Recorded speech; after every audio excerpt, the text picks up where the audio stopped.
Bismillahirrahmanirrahim. Alhamdulillah rabbil alamin. Jirra jirtu kabajamtoota fi hordoftoota keenya kan isin daawwachaa jirtan yookiin kan ammoo laalaa jirtan yuutuubara Yemanii hunda arranta nagaa mana kiyyatti yuutuubara Yemanii hundinuu wal ga'ee jira. Sababni isaan itti wal ga'anis waan biraa osoo hin taane yookiin kan diraamaa fi koomeediilee garaagaraa dalaguudhaaf osoo hin taane arranta gadda artistii keenya kabajamaa fi jaalatamaa artistii Haacaaluu hundeessaa du'e gadda isaanii ibsachuudhaaf asitti walitti qabamnee akkasumatti obboleen kiyya turtiin keessan nufaana haa ta'u hanga dhumaatti viidiyoo kana daawwadhaan isin jaa akkasumatti artistoota jajjaboo fi keessattuu warreen aartii oromoo kana keessatti shoora guddaa taphatee as amiin waayyuu yookiin kaan ammoo sooriin nu biratti argamaa akkasumatti Saffaa Muhammad Abdii akkasumatti ogeessi kaameeraa keenya yeroo takka waltajjii garaagaraa irratti kaameeraa biyya Yemen keessatti maruudhaan kan beekame innis Muhammad nu biratti argama akkasii obboleen keenya waan daawwataniif galatoomaa isin jenna hanga mura keenyaatti nu faana turaan isin jaa yaada isaanii isaan hundinuu akkuma ibsatan meegaa artistii Haacaaluu hundeessaa lubbuudhaan dhabnee jira lammadan deebi'u garuu uummanni Oromoodhaa yookiin kaan ammoo qeerroo fi qarreen Oromoodhaa maal godhuu qaban jennee irratti wal mareechuu qabna akkasumatti yaada nuti dhimma mataa keenya yookaan ammoo sammuu keenya keessaa burqisiisnee ibsachuu qabna gadda isinii dhaga'amee fi duraan dursee mee hayyeegaa shama ilmaan Oromoo addunyaarra jirtan hundinuu bakka jirtanitti nagaa isinitti haa ta'u arraan tana hedduu gadda guddaa keessa jirra ilmaan Oromoo akka sabaatti hedduu salphannee jirra gartee leenca keenya gootaa fi gartee qabsaa ilmaan Oromoo jeeyina abbaa seenaati dhabnee arraan tana Haacaaluu hundeessaa jechuun akka Oromoon guutuun gartee duute takkatti mul'ata maaliif Haacaaluun ilmaan Oromootiif gartee abbaa seenaati gartee daawwitii ilmaan Oromooti jeetii yaada isa dhabuudhaan hedduu gadda guddaatti nadhagamee jira akkasuma yuutuubaroonni Oromoo kan magaalaa Yemen San'aa keessatti argamu hundi carraa gartee bifuma gartee dandiyameen walitti dhufnee arraan tana yaada waan qabnu gaddarraa isiniif dabarsuuf bakka tanatti argamne kanaatee Haacaaluun gartee hedduu duutisaa nu gaddisiistullee ammoo du'aa Haacaaluu daran ammaas deebiitii qabsaa'ota keenyaa hooggantoota gartee mootara qabsoo Oromoo hunda qabanii hidhuudhaan waan isaan itti jiran waan godhaa jiraniis hin beeknu gartee kanaatu hedduu akka gartee Oromootti akka sabaa gartee saba guddaa kana gartee salphisanii xiqqeessanii gartee saba guddaa kana waan xiqqaat akka deebisanii mul'isuudhaatu daran kun nama gaddisiisa haala yerootiin neetworkiin biyya keessaayis TV fi wanni hundi gartee TV'n gartee mootummaan irraa dhiichisu malee isaanummaan irraa mul'atan malee hagartee sila haqa ilmaan Oromoo kana dhugaa jirtu nu barsiisu cufanii jiranii waan qeeroon irra jirtu waan ilmaan Oromoo irra jiran quban qabnu maalitti akka jiran meeqaa dhumaa jira meeqaa madaawaa jira rakkoo maal keessa jiranii quban qabnu gartee rakkoon dhufte tana gartee ciniinnannee injifannoodhaan gartee Haacaaluun du'e garuu ammoo Haacaaluu booda gartee du'a akkanaa tanaaf akka bootaan kennine ammaan jabaannee qabsaa'u akka qabnu jabaannee gartee mudhii hidhannee lafaa ho'uu qabna maaliif saba biraatis numa agarra biyyoota gartee biyya keessa jiru tana biyya teenya ta keessa dhalannee tanarraa baqannee biyya namaa keessa jirra haa ta'u warri biyya keessa jiru ammoo akka Oromootti akka sabaatti garuu sabaaf sablammoota 83tu biyya san keessa jira 83 takkaa'u sanii ol haa ta'u gartee goonni kanuma Oromooti haduu goonni saba biraa haduu hin jiru maaliif kun bichaan ta'e maaliif Oromoo qofa irratti xiyyeeffatamee biraa maali duutii isaaniif maali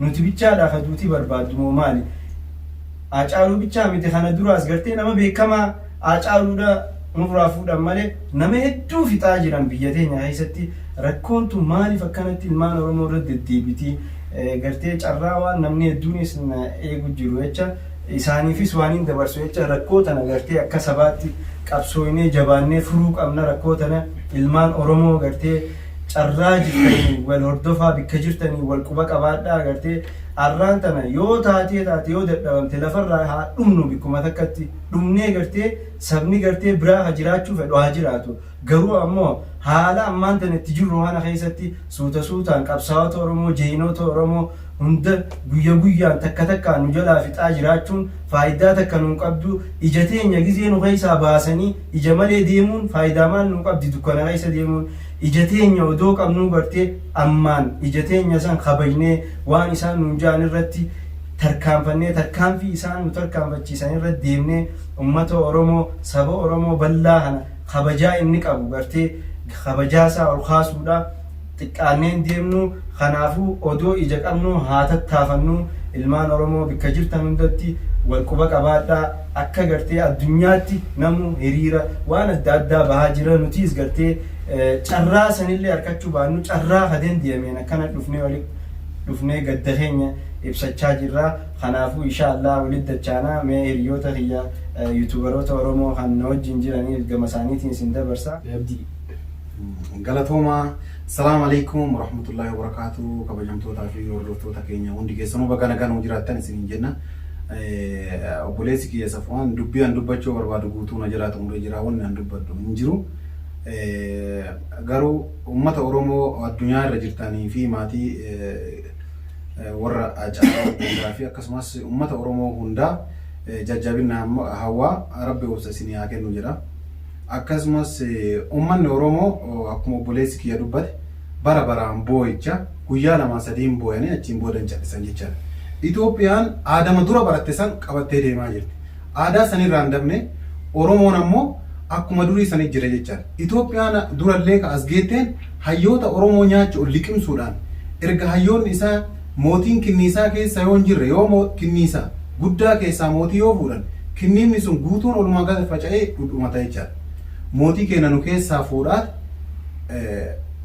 ittiin bulmaata mootummaa abbaa irree ittiin umrii isaa dheereffataa as ganii jiran jechaadha. Itoophiyaa mataa keenya gubbatti waan ijaaraniif ummata Oromoo kana arguun barbaadanii jechaadha. Anamma waan baay'eelee dubbachuun barbaadu qalbii nu cabdee jirti, onneen nu cabdee jirti, ija keenya nu keessaa fuudhanii namni Haacaaluu ajjeese eenyuun dhiisu jechaadha. Namni Haacaaluu ajjeese bilisiginaa haa ta'u maalii haa ta'u of hin beekne malee nama tokkoon ganaa irra ga'uuf deemti nama Oromoo ta'u. Akkuma miidiyaan Habashootaa hedduu isaanii yoo ilaalaa jiraattan xiyyeeffannaan isaanii badummaan isaan kennan ilmaan Oromootiif. Haaluma dur itti aadama isaanii qabatanii itti fuufaa jiranii ajjeesaa jiranii kun garuu dhaabachuu qaba jechaadha. Uummanni Oromoo yoo nuun kun Itoophiyaa tanatti rakkoo taanee ba'aa taanee jiraan nurraa dhaaban irraa akka dhaabannu nu godhu bakka jidduu teennatti ilaalamuu qaba akka uummata Oromootii. Jidduu teennaaf jidduu Itoophiyaa tana ilaalamuu qaba. Yoo jarri ba'aa nutti taatee jiraatte nurraa haa dhaabatanii. Yoo nu isaanii ba'aa taanee jiraan irraa dhaabanna akka isaan jedhan galaana diimaa keessaallee yaanee jiraan biyya isaanii gadhiifnaaf ammaan booda Haacaaluu ajjeesanii nu Oromoo jennee afaan ol qabachuu hin dandeenyu dhugaa hoo isinitti himee jira. Hangara kiyyaan Haacaaluu ajjeesanii isaan biyya keenya irratti biyya keenya nurraa fudhataniiti Gondarraa dhufanii biyya keenya fudhatanii nu wajjin jaarsummaa ta'an biyya keenya akka itti nurraa bulchan. Isaan kunniin uummanni hunduu adda adda olii qaba malee uummanni Oromoo kolonii jala jira jechaadha. Biyyoonni addunyaa kolonii jala baateetti uummanni Oromoo kolonii jala jira. Yeroo lola Xaaliyaanii wajjin yeroo walloltu yeroo baadummee shiraaroo uummanni Oromoo miiliyoonaan achi gabbayee dhumaa turan. Itoophiyaan biyya tiyyaa jedhee akkasii dhumaa turan. Nu Itoophiyaan biyya teenna jedhaa jirraa bira. Itoophiyaan garuu isin keennaa miti nuun jedhaa jiru. Nu maaliif biyya nuun barbaanne maa barbaanna? Yaa Oromoo. Hayyoonni Oromoo kanarratti hojjechuu qabdanii keeyyanni 39 hojiirra ooluu qaba. Yoo hojii irra isinillee oolchuu dhabaattan nu ilmaan keenya irra guddifannee waggaa 50 dhibballee haa taatu Itoophiyaa isin waggaa 150 ijaartan yeroo muraasa keessatti akka Oromoo durii sanitti isin garsiisuuf deemna jechaadha. Kanuma warra bilisiginnaatii fi akkasumas warra nafxanyootaatiif wanni andhaamuu barbaadu Oromoo ajjeesuu ittuma fuufa. Ajjeeftanii abbootiin teessanillee haawwotiin teessanillee nu ajjeesgeettanii maqaan Oromoo jedhu waggaa 150 hin banne nu balleessuu hin dandeettanii. Kanaaf garuu goota keenya nurraa fudhattanii jirtanii qalbii nu cabsitanii jirtanii gumaa Haacaaluu rabbi haa baasu. kanumaa dubbii isin guddisuun barbaadu uummanni Oromoo hundi keessanuu jechaadha. Ijoolleen teenya kun akkanumatti haa galatoomanii akkasitti mana yaasinitti wal geennee gadda kan ibsataa jirra jechaadha. Yeroon koronaa waan ta'eef saalee kireeffanneeti wal ga'uun hin danda'amu rakkinnaa fi hagana walii qabamne malee ijoolleen iddoo teennaa kana qofaa miti. Kana isiniin jenna galatoomaa uummata Oromoo hundaaf jajjabinnaa.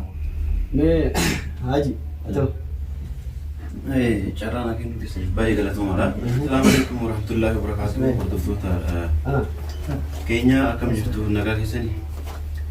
Har'a wanni asii wal geenneef jarrinuu xumuranii jiranii. Wanni asii wal geenneef gadda artistii keenya Haacaaluu hundeessaa agarsiisu jechuudha. Haacaaluu hundeessaa mush ni qofarraan dulle jechuudha. Uummata Oromoo hundarraa bu'ee jechuudha. Garuu wanni inni du'eefis yookaan waa balleessee nama ajjeesee waan badaa dalagee osoo hin taane haqa saba Oromoo dhugaa waan dubbateef qofaadha kan ajjeese. Kanaaf baay'ee gaddi nutti dhagamee jira jechuudha. Gadda kana akkaan agarsiifanna. Saala yookaan hiriira ala keessa deemnee bahuuf ammoo biyyi keessa jirru kun baay'ee waan mijaa'aa waan hin taaneef akkanatti mana yaasin Oromoo dhufneeti iddoo takka wal geenneeti akkasitti daawwachuu jira jechuudha. Kanaafuu uummanni Oromoo addunyaa guutuu irra jirtanii fi maatii isaa hundaa fi nuufis walumaa galatti jajjabina hawwina jechuudha. Galatooma. akka galatoomiyatis mee galatooma. Assalaamu alaikum warahmatullahi wabarakatuh. Egaa guyyaa wanti dubbannullee hin jiru haa ta'u jechaadha. Har'a Haacaaluu kadhamne beekaniiti wanti kana godhaniif maali diinni tuqenna malaala jee inni duraa dubbate duraa lafa kaata dura waa hunda fixate lubbuun dhiiraa biliqii baatiillee dura himate agartanii Oromoo Haacaaluun weellisaa qofaan beekaadha hayyuun manguddoodha abbaa hiyyeessaati abbaa miskiina gargaaruuti. Haacaaluun nama tokkoo miti. Har'a Haacaaluun hin duune kan duhe osoo jirru nu amma gabbaanee deemnee yoo an Oromoo jechuu qanyi guddaa nurratti agartanii baay'ee ulfaata ta'e ittuu dabalanii reeffi isaa kabajaa dhabee achitti dachii teenarratti abbaa itti dhabnee kabajaa itti dhabnee asii achi maaltu nuu jirame wanti nuu jiru maali waa takka wanti ergannu hin jiru.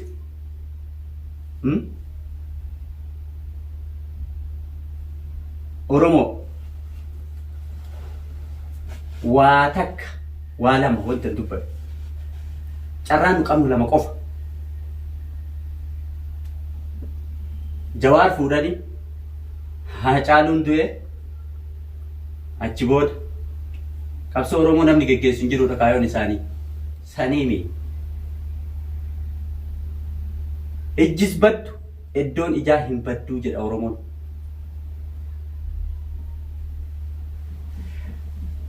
Takka isiniin jedhu takkaa dhumnee dhabamuu guutumatti lammata ofirraa kaasuu yoo deebinee mana deebine bakka jirrutti nuti silaa warri Yaman jiru akka jirru jirra sannu quba qabdanii waa jechuu hin dandeenyu ka diqqoo bal'inna qabdan biyya keessa ta'e warri biyya alaa galtanii manatti hin rafinaa tan isinii dhaamu ka biyya keessaa miti yaayyaa Bashiir har'a achi jiru sun achitti hafuun taa'u Oromoo. Wanni isinii dhaamu an tana qofa waan jedhani arsiin duraan yeroo Minilik loon oofatee achirraa gad deemu Awaash gubbaa muranii eegan. Muranii eeganiiti maal godhanii? Amaara dhuftee yoo tana dhuftee jedhanii dila qabadha. Amaara dhuftee yoo tana dhufte namni loonsa oofu tokkoo isaa hin hafne. Oromoo yoo tana deebinee mana galle akka mammaaksa warra arsiisan tokkoon keenya hafu akka hin ta'in bakka jirrutti ka biyya keessaa mi ka biyya alaa farda isaa san ka kunoo siidaa irraa amma Haacaaluu sababatti ajjeesan san ittiin masakan akkasuma sakkinee deemuu teenya. Galtanii hin rafinaa tana isinii dhaama. Eegaa firoottaa fi ummata Oromoo hundaan Rabbi sabrii isinii haa kennu. Booysa qofa odoo hin taan garaa keenya hidhannee qabsoo itti fufuu qabna. Akka hayyoonni dur jedhan sani ka du'e booyuu ka du'e irraan tarkaanfattee diina ofirraa kuffisuun dirqama ta'a. Loommaa bademaa barbaadan jennaan ka jiruufi jedhan. Itti fufuu qabna. Rabbi isinaa sabbarsiisu. Imaana sabrii Rabbi nu haa kennu. Qabsoon teenya itti haa fufu. Injifannoon teenya. Assalamu alaikum warahmatullahi wabarakatuh. Waan dhalatee fi waan argame kanallee Rabbi haqa haa baasu. Dhiiga ilma keenyallee Rabbi lafaan balleessini. Nullee hafeefi miti xiqqoo waan yaadni waan yaada kiyyaa xiqqoo ibsachuu keenillee inni kun maali naftanyaan raftee nu bulaan jirti bakkuma jirtu hundatti. Rafanii nu bulaan jiranii kalees akka warra fiilmii yoo ilaaltanii lakkoofsa amantansanii lakkoofsa tokko namarra maqaa namarra barreessan lama sadii jedhanii barreessanii tokko mataadhaanii irraa baasanii san eksii godhanii fixanii jiranii raayitii kennanii kaallee itti deebisanii akkasuma inni godhatan kun karoora karoorfatanii har'aa miti kalees yeroo jara alarraa galchan Jawaariin fa'a waan karoorfatan. Abiyyiitu yeroo wayii akkuma aangoo qabateeni warra barsiisota yookaan artistoota haa ta'u waa wayiitii walgahii taa'ee adeemsisaa jira. Diina kan kee kana sossobaa itti seenta malee aartee ittiin seentu mammaakee achirratti haadha wayii namichi bira ajjeese daa'ima biratti daa'ima isii haadha biratti ajjeesee jedha. Hidhanii jennaan dhaqxee hidhaa baaftee. Maaliif isa kana waa inni ajjeeseef san diina taatee gaafachuu osoo hin taane itti dhiyaattee maaliif akka inni ajjeese gaafachuufi. Isinii galee innillee qaalichi kun uummata Oromootiif dhaaban lafee ilmaan keenyaa warra duubatti Oromoo deebisuu barbaadutu arraallee isa kana mucaa kanallee kichuu karaa kutee jedhee yeroo inni miidiyaa irra bahee haasa'u argaa jirtan hundumaa argaa jirtu. Haga Shimallis hin bahu haga kantiiba magaalaa sanii hin bahu namni hundi bahee haasa'aa jira. Kana jiran waa'ee kantiiba jara kanneen kaleessanii bahe qabsaa'oota uummanni kun yeroo kuni fiilima Oromoo irratti dalagaara. Fiilima har'aa miti uummanni kun yeroo kalee wayyaanee keessa jiru warra filamee lafa kaa'an haga lammaa fa'aan baatu. Maama lammaa fa'aallee dura amantii namni amma abdii irraa kutataa deema. Yeroo isaan sobanii gooftaan keenya uummata keenya jedhaa asiin ammoo tokko jalamu godheedha achi baanii nu uummata keenyaaf dhaabannaa gooftaan keenya uummata keenyaa jedhaa uummata keenya waa dubbate mataadha. Ka isaan waliin yeroo isaa akkas jedhan harka dha'ee gammadee harka dha'e mataadhaan lafa buusan. Fakkeenya fudhadhaa mucattii deengata ajjeesan hospitaala keessa eenyu ajjeesa Hayimaanoot mucayyoo doktora taatee waa meeqa doktoreet meeqaa qabdu ta'arra silaa waa meeqa dalate maa isiisanii hambifanii jarri kun nu aramanii hiddaan nu buqqisaa jiran qaataa nu aramanii akkana dhiigammadaa hiyyoota keenya kun taaddasaa birruurraa kun arraa miti kaleessumarraa dhumatuu dinne malee Oromoon kun hidduma isaatiif baay'innu hidda isaatiif dhumachuu dinne malee jarri kun uma kaleessarraa nu ijaaramaniiran.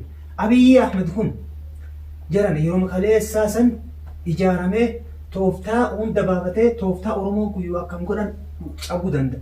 Yoo akkam godhan Oromoo kana danquu danda'a. Yoo akkam godhan hayyuu tokko namichi kun kaayoo isaa bakkaan ga'u keessa hayyoota keenya alaa galchee warra guyyaa san gammachuun harka dha'imunuu ummata sanii yoo osoo beekne nama tokko yoo tanan jiranii uummanni guyyaa san atu afoo baana akka ijoollee dubbataa turan sun yoo tan osoo lakkoofne hin jiran ammas irra deebee du'a hayyicha keenyaa kanarratti du'a dargaggeessa keenyaa kanarratti wadhan jechuu barbaada. Asis nu waliin teettanii biyyas nu waliin teettanii warri bilisiginnaa nurra faarsaa bilisiginnaa nurra harka dhaatu kan baga gammadda. Itti nyaadhaa dhuga yoo nullee baasuu dadhabne rabbiin kun hin baasa. Rabbi dhiiga ilma keenyaa haa baasu. Yoo nullee baafachuu dadhabne rabbiin gatee nama hin gatu.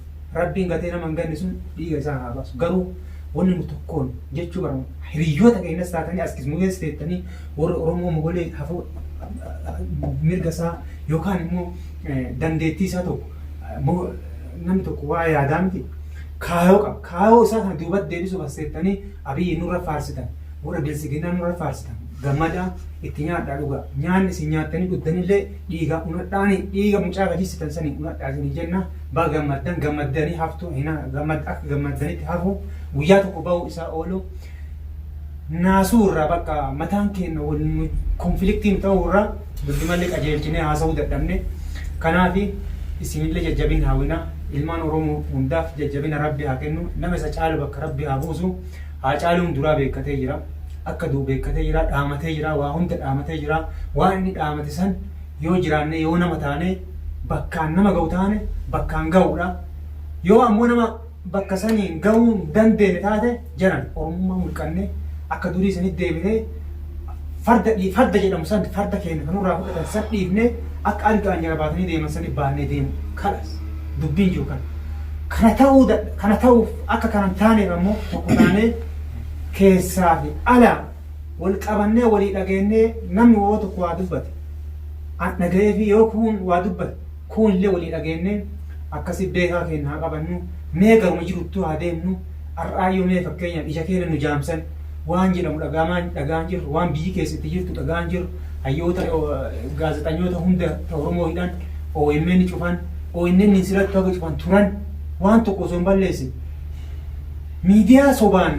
waan tokko yeroomatu garjaran yeroo kanatu yeroo nagaa Rahmanni isaan irraa jiraatu nabiyyiin keenya arma dura waggaa 140 saniin duratti ummata kana keessa zaban akiraa kan ummata hansaraa dhufa jedhan ummata hansaraa kana keessa ka beekan mana ofiitiin beekumsa ofiitiin wallaalaan manatti isa ajjeesu kan namni tokko maa cadhifti maaf du'u lesni gale maa cadhisa namni kun hojjechumaaf mana ofiitiin du'u namni nagaa kakawaa dubbate waan tokkoof yaadee wanni kun sirrii miti jedhee ka dubbatu waan dubbate saniif du'u kana hayyuun keenya beekaa rabbi nuu kenne nabiyyiin keenya nagaa Rahmanni isaa irraa jiraatu waggaa 120 dura dubbataniira ka osoo wallaalaan jiru doofaan wallaalaan ummata tokko bulchu osoo beekaan jiru jedhama beekaa meeqatu keessa beekaa meeqatu jiru beekaan silaa ummanni tun wallahi yoo inni dubbatan kumaatamni hafuuraan baafanne ka jiru har'a hansaraan biyya bulchitu hansaraan biyya ummata dhiiga akkana fixxu kana ammas yaa rabbi gattee nu gatiin jenna yoo tana dabarre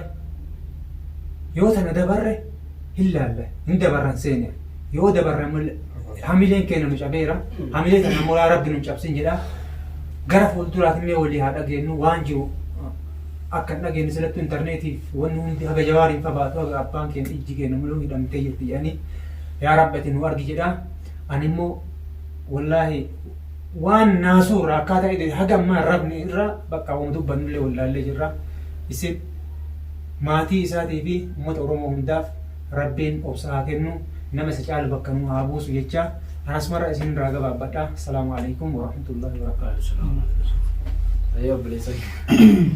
قلتوما السلام عليكم ورحمة الله وبركاته بلين قيا إن شاء الله كسلا وانجي تشوفر بان هندا هو بلين قيا نزلت تعزوني إتيانسة تا سجلتمي في سجل بوت سن الره سجلتمي تكوان ربوي الراس أرجمي يرو الر أورمون الكاول كبتو كافة يبصا الدنيا جيسني لفرش الرئيسن أورمون الكتكم ترى وان جوتو يرو سن كيسل اللي ساتور الره Oromoon harka tokko taate wal harkaa guyyaa wal harkaa qabdu kan keessatti guyyaa adii halkan namni hundi dhaga'u obboleessa kan ishaan karaa irratti ajjeesan.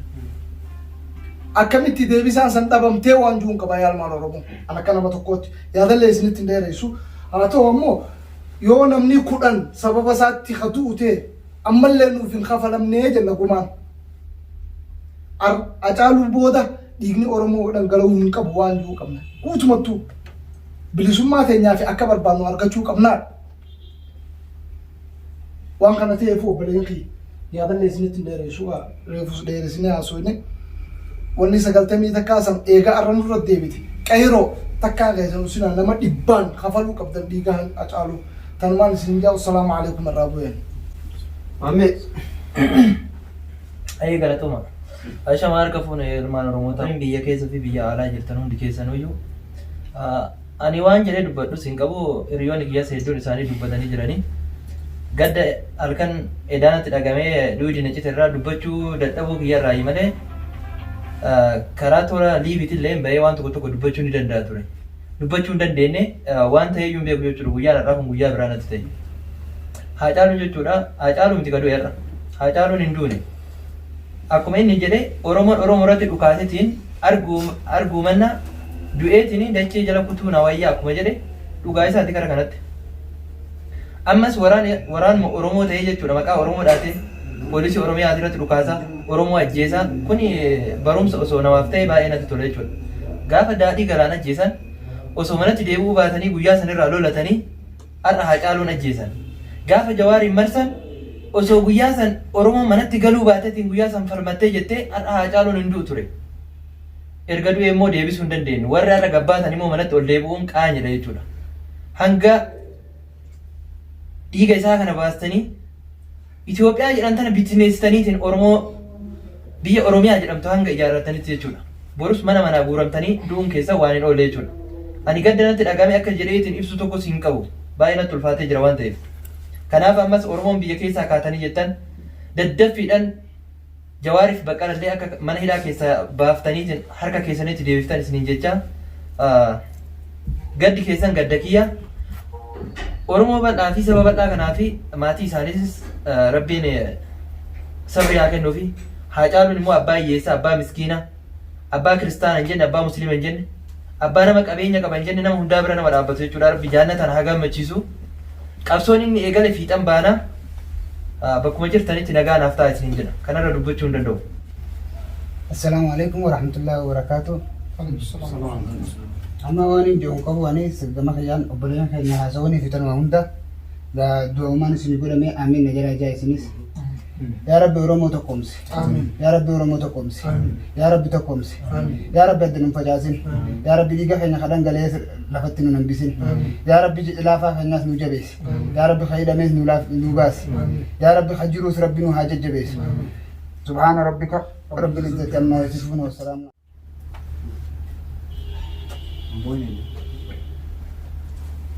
Jarana kennu keessanii galatooma.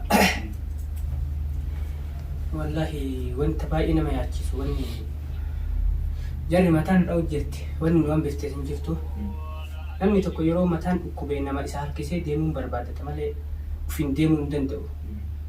Jarri akkas beektii yoo jarri egaa beektota keessaa fuune nu jala deemanii jechuu santu jara keessa jira saniif mataa keessa nu gaarti.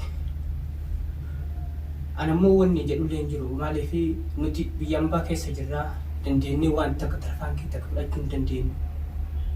Garuu ammoo warri obboleeyyan teennaan qeerroodhaan wanni jennu gumaan obboleessa keenyaa kun nu baafamuu baannaan akkas seenaaf ijarra nu tuftee fuularra nu tuftee beekaa. Tanuma dhaamsi gabaabaa.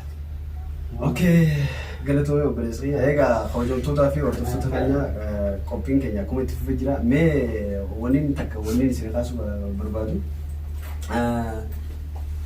Meelli kun cufamee jira. Mootummaan akka kun kaan ammoo ibsa baasetti warreen Haacaaluu hundeessaa ajjeesee yookiin kaan ammoo kan akka duugode uummata san qabnee jirraa jedha. Tarii nama biraa qabu immoo Jawaarumaa fi Baqqalee Garbaa faatu isaan kan akka ajjeesan godhe isaanuma kana qabanii Jawaarumaa fi Baqqaleetu ajjeesee jechuu fadhaniiti moo yaadni isaanii akkamii ati? Kun waan kooraa fuudhanii farduu beekaa jiran. Oromoon dur fixxee isaan yaadni isaanii sanuma argaa jirra miidiyaa irraa waan deemu. Jawaar akka qabamu ka godhe Shimallisi mataa isaa jechuudha. Reefi Haacaaluu Amburraa Finfinnee akka deebi'u ka godhameef Jawaar qabuufi koottaa koree hundeessinee akka itti Haacaaluu itti awwaalan waliin mari'annaa galma abbaa gadaa koottaa jedhanii waamanii achiin marsisiisee Jawaar hin qabsiise. Isinii galee wanti godhameef kanaaf isumatu ajjeesee jechuu deeman fakkeenyaaf arguu ka jirru maali? Haacaaluu du'eera. Qeerroo guyyaa har'aa dhumteera. Dhiiga keenya ka lola irra ka isaan xooxeffatanii miidiyaa irratti lolaa jiran. Eenyu qabeenya gubate. Lubbuu Haacaaluuti. Lubbuu Haacaaluuf lubbuu qeerroo guyyaa har'aa baateen irratti arguu jira jechuudha. Kanaaf dubbii sirraa fudhadhee xumura irraa bu'an. Wanti an hayyoota Oromootii dhaamu. Bifa kaleessaa itti qindoomtanii biyya keessaa biyya alaatii hayyoonni walitti dhuftanii akki duraan jiru sanii amma diddiigamanii jiran walitti dhuftanii wal utubdanii tarsiimoo lafa keessanii qeerroo kana abbootaaf obboleeyyan keenya ilmaan teessan hin ficcisiisinaa tarsiimoon geggeessa itti deebi'a.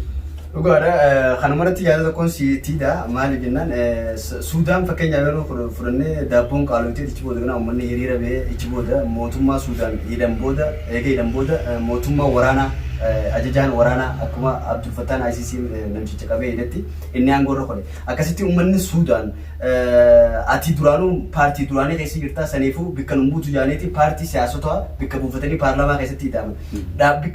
Yaada kanarratti paartiin siyaasaa Oromoo warraan kana faffacaatee ifiifuu wal komachaa jirte jechuudha. Kaafaa'oo, Paapaa'oo akkasumatti Abaa'oo jette.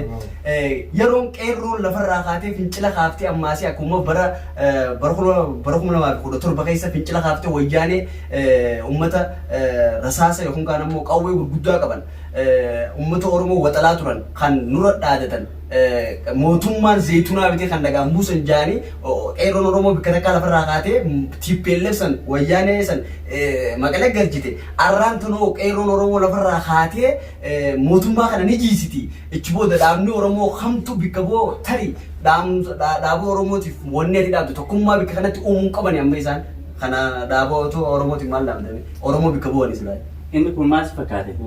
Kanaa beekaa loon si deegaa jette. Isaanuu kana beekanii waan kana dalagan. Yoo mana keessaa waa hin jirre alaa wanti jiru hin jiru. Wanti Haacaaluu itti deemu tokkoffaan bu'uurri dhaabbilee Oromooti. Maaliif waan kana siin jedhe? Osoo isaan tokkummaan kan deeman tahe wanti kun tunfii kun hin dhufu. Amma hoo dhaabbileen bakka bu'uu osoo hin taane kan bakka buusu qeerroo bakka buusu. Amma booda ka deemu qeerroodhaan immoo hayyoonni bakka kanatti akkuma dura jedhe sanitti wal utubanii waliin mari'atanii osoo gaman jenne gamas hin jenne isaanuu alatti dhumatuuf waan deemaniif warri alaa warri biyya keessaa akka wal qindeessanii lubbuu namoota akka hin dhumne akka tafuundura ka dhumee ka hafe bilis haa bahu kan akka wal utubanii jedhe. Okay, abdii mee yaada tokkoon si kaasa naftanyoonni yookaan kaan immoo uummanni itti miidiyaa gurguddaa yuutuubii fi kana hundarratti miidiyaan abashootaa wanni jechaa jiru tokko faarsaniiti Oromoo tokko arrabsaa turan. Fakkeenyaaf Abiyyi faarsaniiti yookaan kaan immoo Jawaar faarsaniiti Daawud Ibsaati kana kana fa'aa arrabsaa turan. Garuu rakkina gaafa rakkoon Oromoo irra geessu isaan hunda irra geesse jechuudha. Akkuma har'aan tana Baqqalee Garbaatiif Jawaar hidhanii ichi boodanaa Profeesar Maraaraa Guddinaatiif Jawaar Daawud Ibsaa marsanii jiranitti rakkinni Oromoo gaafa rakkoon Oromoo irra geesse kana jaanii filatanii adda laallatanii jechuudha. Eega rakkina kana irra geessan diinni Ichi booda kana uummanni Oromoo dhaabbotiin Oromoo maal godhuu qaban gaafa rakkootu gamtaan irra gaafa bal'oo maaliif adda faffacamee kana dhaabbota Oromootiif wanni ati dabarsitu. Kana uummanni Oromoo dhaabbileen Oromoo hundinuuyyuu garaa isaanii keessaa daba qaban malee haqan beekan. Hatti diinni Oromoo kun Musliima kun Kiristaana kun godina kana kun godina kana hin jedhan.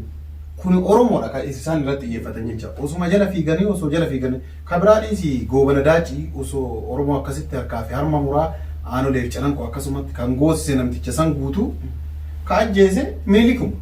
Boodarra jecha. Amma isaan namuma muraasaaf harka dhayani.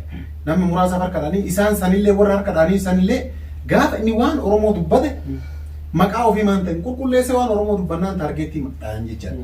Isaan walumaa galatti hamilee Oromoo akka bara duraa cabsaa turan sanitti miidiyaan cabsan jecha.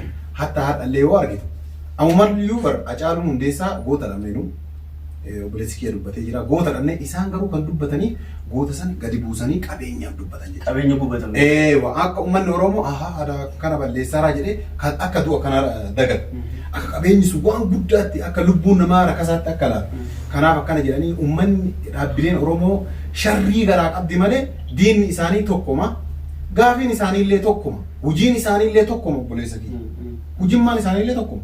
Isaan tokko ammoo Oromiyaa ijaaruuf deema. Kuni Itoophiyaa biraa biyya alaatti ijaarachuuf deema. Hunduu Oromoo dalaguuf deema. Duuma kana dhaabuuf deema malee waan kana beektee jechaadha dhaabbileen Oromoo waan Haacaaluu irratti ta'e kun bor Baqqalaa Garbaa irratti illee ta'e Daawudii irratti illee ta'aa jira. Kamal Galchuu irratti illee ta'uuf deema. Maarroo irratti illee ta'aa jira. Isaanummaa wanni wal ta'uu didaniif tokko hin jiru. Ta'eef diinni Oromoo tokko siyaasa Oromoo hundi keessanuu tokko ta'uu qabdanii isiniin jedha. Yoo isin tokko hin taane tokkoon keessan biyya Itoophiyaa san keessa watakka hojjechuuf hin deemtanii woo kijiba taate malee jechaadha. Kana isiniin jedha galatooma ulfaadha. Akkasii obboleessi mee maamee yaada itti dabaltu yaada dabalataa ni qabdaa? Yaada xiqqoon hin qaba. Maasiiti yaasiin kenna yaada ati kaafte irratti yaada bareedaa kaaste. Akkuma reefa asirratti waliin ilaalle jechuudha. Mootummaa waan ofii isaatiin balleesse karaa uummata keenyaa deebisaa jira. Yoo ka yaadattu taate bara 90 wayii jechuudha. Yeroo abaawoon uummata qalaa jiran jedhan sanitti jechuudha. Namni uummata qalaa jiru nama afaan Oromoo haasa'u akka seenaa fi qabatamaa waan sanirra gahee jechuudha umrii biyya tanatti jechuudha booddee jechuudha. Waan san ka mijeesse uummatuma yeroo sana wayyaanee biyya bulchu jechuudha. Maaliif ofii isaaniitii balleessaniiti akka abaawoon jaalatamaa yeroo sanitti biyya keessatti jaalatamaa sabni sun waan ta'eef jecha saba san akka isaan jibban akka isaan xureessan jechuudha dhaabasan. Akkas taasisaniitiin booda dhaabasan jibbisiisanii jechuudha. Amma reef akkuma reef teennee wajjin dhaggeeffannutti nama Haacaaluu ajjeesee jedhee yeroo ammaa kana humna keennan of jalatti dachaasaa jirraa jedha. Tokkoffaa OMN hin cufu jechuun laal akka OMN hin sabni keenya jibbu ka taasisu akka waan ajjeecha Haacaaluu kana keessa harka qabanii sitti. Waan kana guddaa isin gadi qabdanii ilaaluu qabdan. Lammaffaa Jawaar Mahammad saba kan birattuu jaalatamaa kan ta'e jechuudha. Miti saba Oromoo miti akka saba Itoophiyaatittuu jaalatamaa nama qabu. Isa qabanii uummata keessa salphisanii harka duubatti hidhaniitiin hidhuu jechuun immoo akka laala Haacaaluu ajjeecha du'a Haacaaluu kana keessa akka harka qabuutitti wanni isin guddaa ilaaluu qabdan. Lammaffaa immoo Ajjeefamee gaafii lammaffaa isin gaafattan jechuudha. Sabni jechuun paartileen kun maaliif gargar faca'an? Yeroo rakkoo immoo rakkoo waluma bira irratti dhufa. Maaliif walii galuu dhaban ka jettaniif jechuudha. Namtichatu beekta bara durii jechuudha. Sangaa sadiitu ture. Kun burreedhaa, kun adii, kun gurraacha ture.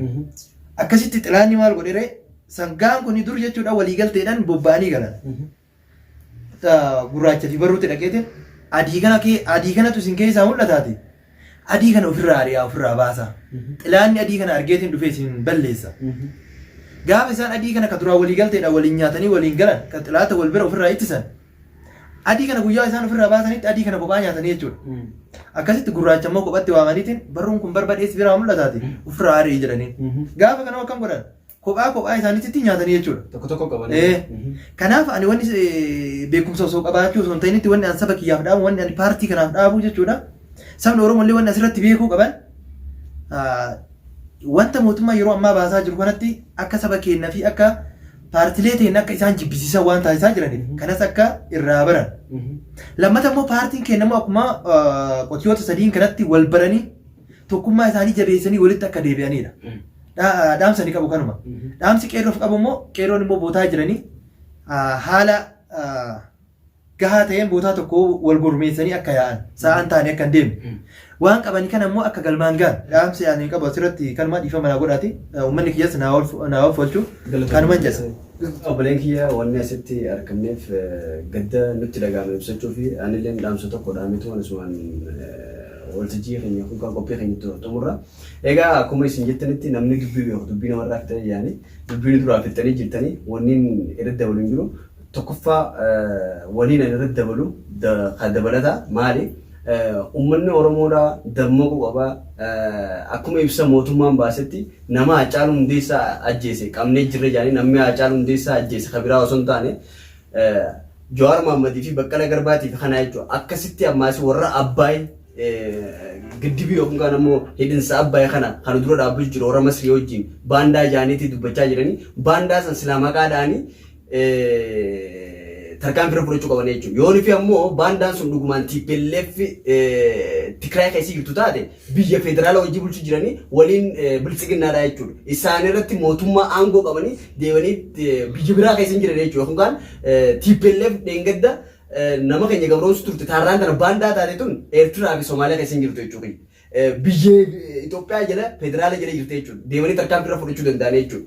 Isaan san irratti tarkaan fudhachuu dadhabanii arraan tana hayyoota keenya kan qabsoo kana isin nugee kan qilleensa Oromiyaa bilisoomsinee jee kan uummata Oromoo baddaa fi lagaan ichi booda kana osoo addan qoodin baafii dhiyaa walitti hidhee hariiroo nu uume tokkummaa nu uume kana ichi booda kana kaaman meeqa osoo maallaqa sii kanninaa saniifu in dubbatanii jaanii TPLF sunu maallaqa fudhachuu diddisanii arraan tana maallaqa fudhate jaanii Baqqalaa Garbaa fa'aa kaaman meeqa jedhamee maqaa hin jirre irra kaanii waan taane irra labsaa jiran jechuudha. Uummanni nuti ilmaan abbaa gadaatii nuuf qabsaa'an jennee abdannee qoma dhaanee tishartii hunda maxxanfannee isaaniif dhiichisaa turre yeroo arraan tana nu garagalee uummata keenya hayyoota keenya san galaafachaa jira jechuudha. Saniif uummanni keenya kana barachuu qaba. Jawaar Mohammadii fi kana kanaaf sagalee ta'uu qabdanii tanumaan isin jaa kabajamtootaa fi hordoftoota keenyaa qophiin keenya kan hanga ammaa kanuma ture hanga viidiyoo biraa wal agarutti. Assalaamu alaikum wa rahmatullahi wa barakaatuh.